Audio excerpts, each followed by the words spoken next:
आज की इस विशेष रिपोर्ट में हम आपको दिखाने जा रहे हैं एक ऐसी खबर जो पुलिस और जनता के बीच भरोसे को और मजबूत करती है। जरा सोचिए, अगर आपका मोबाइल फोन अचानक कहीं खो जाए, जिस मोबाइल में आपके बैंकिंग ऐप हों, जरूरी दस्तावेज हों, परिवार की तस्वीरें हों, ऑफिस का काम हो और आपके सैकड़ों महत्वपूर्ण संपर्क नंबर हों, तो आपकी क्या स्थिति होगी? आप परेशान हो जाएंगे, हर जगह तलाश करेंगे, बार बार कॉल करेंगे। लेकिन अगर वही मोबाइल कुछ दिनों बाद पुलिस आपके हाथ में वापस सौंप दे तो उस खुशी का अंदाजा लगाना मुश्किल नहीं है। कुछ ऐसा ही हुआ गौतम बुद्ध नगर में, जहां पुलिस कमिश्नरेट गौतम बुद्ध नगर ने एक बेहद सराहनीय और उल्लेखनीय कार्य करते हुए 121 गुम हुए स्मार्टफोन खोजकर उनके असली मालिकों को वापस सौंप दिए। जी हां, 121 मोबाइल, 121 परिवार और 121 मुस्कुराते चेहरे। आज के इस विशेष रिपोर्ट में हम जानेंगे कि आखिर पुलिस ने यह कैसे किया, कहां से मोबाइल गुम हुए, लोगों ने क्या प्रतिक्रिया दी और आखिर CEIR तकनीक क्या है जो उसने यह कमाल कर दिखाया। सबसे पहले आपको बताते हैं इस पूरे ऑपरेशन के बारे में। पुलिस कमिश्नर गौतम बुद्ध नगर लक्ष्मी सिंह के निर्देश पर DCP सेंट्रल नोएडा शैलेंद्र कुमार सिंह के नेतृत्व में एडिशनल DCP स्वतंत्र कुमार सिंह और ACP तृतीय राजीव गुप्ता के निकट पर्यवेक्षण में सर्विलांस सेल सेंट्रल नोएडा और थाना सूरजपुर पुलिस ने यह बड़ा अभियान चलाया। 2 जून 2024 को इस अभियान का परिणाम सामने आया, जब 121 कीमती स्मार्टफोन उनके वास्तविक मालिकों को सौंपे गए। दोस्तों, आज मोबाइल केवल एक डिवाइस नहीं है, यह हमारी जिंदगी का हिस्सा बन चुका है। सुबह उठने से लेकर रात को सोने तक हर काम मोबाइल के माध्यम से होता है।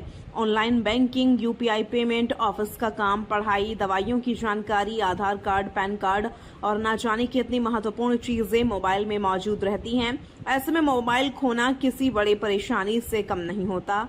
अब सवाल यह है कि आखिर ये मोबाइल गुम कैसे हुए। पुलिस की जांच में बेहद दिलचस्प बातें सामने आई। सबसे अधिक मोबाइल भीड़भाड़ वाले बाजारों में गुम हुए, जब लोग सब्जी खरीद रहे थे, फल खरीद रहे थे या साप्ताहिक बाजार में खरीदारी कर रहे थे। तभी झुकने या बैठने के दौरान मोबाइल जेब से निकलकर गिर गए। कई लोगों को तो यह भी पता नहीं चला कि उनका फोन कब गायब हो गया। दूसरा बड़ा कारण बना यात्रा। ऑटो, टैक्सी, बस और मेट्रो, ट्रेन, इन सभी जगह पर लोग अपना मोबाइल भूल गए। किसी ने सीट पर छोड़ दिया, किसी का मोबाइल जेब से निकल गया और किसी ने जल्दबाजी में उतरते समय फोन वहीं छोड़ दिया। अब एक ऐसी गलती जो आजकल सबसे ज्यादा देखने को मिलती है, बाइक चलाते समय मोबाइल को लोअर या पायजामे की ढीली जेब में रखना। अब आपको सुनाते हैं उक्त के संबंध में ADCP सेंट्रल नोएडा स्वतंत्र सिंह ने क्या कहा। कौन से मोबाइल बरामद हुए और कितने मोबाइल बरामद हुए? देखिए, पुलिस आयुक्त महोदया गौतम बुद्ध नगर के निर्देशन में चलाए जा रहे अभियानों के तहत आज सेंट्रल सर्विलांस टीम नोएडा के तहत के सराहनीय कार्य के माध्यम से आज थाना सूरजपुर के अंतर्गत हम लोगों ने लगभग 121 गुमशुदा मोबाइल, जिनकी बाज़ार में कीमत लगभग 35 लाख रुपए है, उनके मालिकों तक उनको पहुंचाया है आज मोबाइल को। और इनमें जो सबसे पुराना मोबाइल जो हम लोगों ने रिकवर किया है वो लगभग 2020 का था, जो गुमशुदा था, जो अब जाके चला और पुलिस को उसकी जानकारी मिली, जिसको रिकवर किया गया है।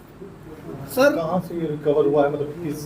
देखिए, जो सारे 121 मोबाइल हैं वो भिन्न भिन्न जगहों से रिकवर हुए हैं, जो चल रहे थे CIR पोर्टल के माध्यम से। और हमारे थाने में जिन मोबाइलों की गुमशुदगी थी उनको लगातार हम सर्विलांस से ट्रैक कर रहे थे और जिसमें हमें यह सफलता मिली। कितने कीमत होगी? लगभग बाजार की अनुमानित कीमत इनकी 35 लाख रुपए है और इनकी संख्या 121 मोबाइलों की है। इनको बेचा जा चुका था किसी पार्टी को? बेचना एज सच नहीं था, चूंकि ये गुमशुदा थे, कहीं अलग अलग जगहों पे गिरे थे। कुछ लोग जैसे भीड़ भाड़ वाले जगहों पे गए, उनके मोबाइल उनकी जेब से गिर गए। कुछ लोग पार्कों में गए, व्यायाम करने गए, वहाँ पे उनके मोबाइल गिर गए। कुछ ऐसे मजदूरों के थे जिन्होंने कहीं पे मजदूरी की और अपना मोबाइल वहीं रख के वो चले गए और उनके मोबाइल गुमशुदा हो गए। इनको गौतम बुद्ध नगर पुलिस ने इनकी गुमशुदगी दर्ज की थी और CIR पोर्टल, इन दोनों के माध्यमों से हमने इन मोबाइलों को रिकवर किया है। पुलिस के अनुसार कई मोबाइल ऐसे थे जो बाइक सवारों की जेब से स्पीड ब्रेकर पर उछल कर गिर गए, लेकिन तेज रफ्तार में बाइक चला रहे लोगों को इसका एहसास तक नहीं हुआ।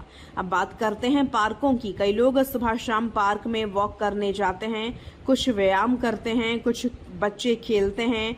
कई लोगों ने मोबाइल बेंच पर रखा और वापस लेना भूल गए। परिणाम मोबाइल गुम।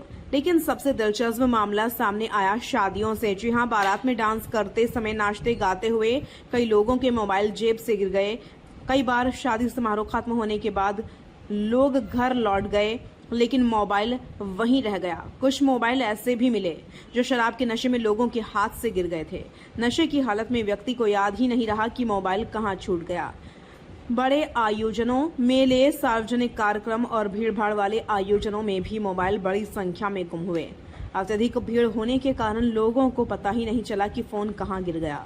धार्मिक स्थलों में भी कई मोबाइल मिले। मंदिर, मस्जिद, चर्च और गुरुद्वारा, लोग पूजा पाठ और धार्मिक गतिविधियों में इतने व्यस्त हो गए कि मोबाइल वहीं छूट गया।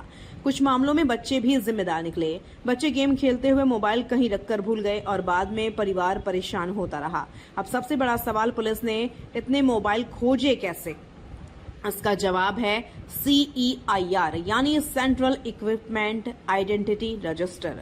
यह भारत सरकार की एक उन्नत तकनीकी व्यवस्था है जो इसकी मदद से गुम या चोरी हुए मोबाइल की लोकेशन और उपयोग संबंधी जानकारी जुटाई जा सकती है। सर्विलांस सेल ने लगातार तकनीकी निगरानी की, डेटा का विश्लेषण किया, IMEI नंबर ट्रैक किए और धीरे धीरे 121 मोबाइल तक पहुंच बनाई। इसके बाद सत्यापन प्रक्रिया पूरी कर मोबाइल वास्तविक मालिकों को सौंप दिए गए। जब मोबाइल वापस मिले तो कई लोगों की आंखों में खुशी दिखाई दी। कुछ लोगों को विश्वास ही नहीं हुआ कि उनका मोबाइल वापस मिल सकता है। कई लोगों ने पुलिस टीम को धन्यवाद दिया। कुछ लोगों ने कहा, हमें लगा था कि मोबाइल अब कभी नहीं मिलेगा, लेकिन पुलिस की मेहनत ने उम्मीद को हकीकत में बदल दिया। यह केवल मोबाइल रिकवरी की खबर नहीं है, यह जनता और पुलिस के बीच विश्वास की कहानी है। यह आधुनिक तकनीक और प्रभावी पुलिसिंग का उदाहरण है।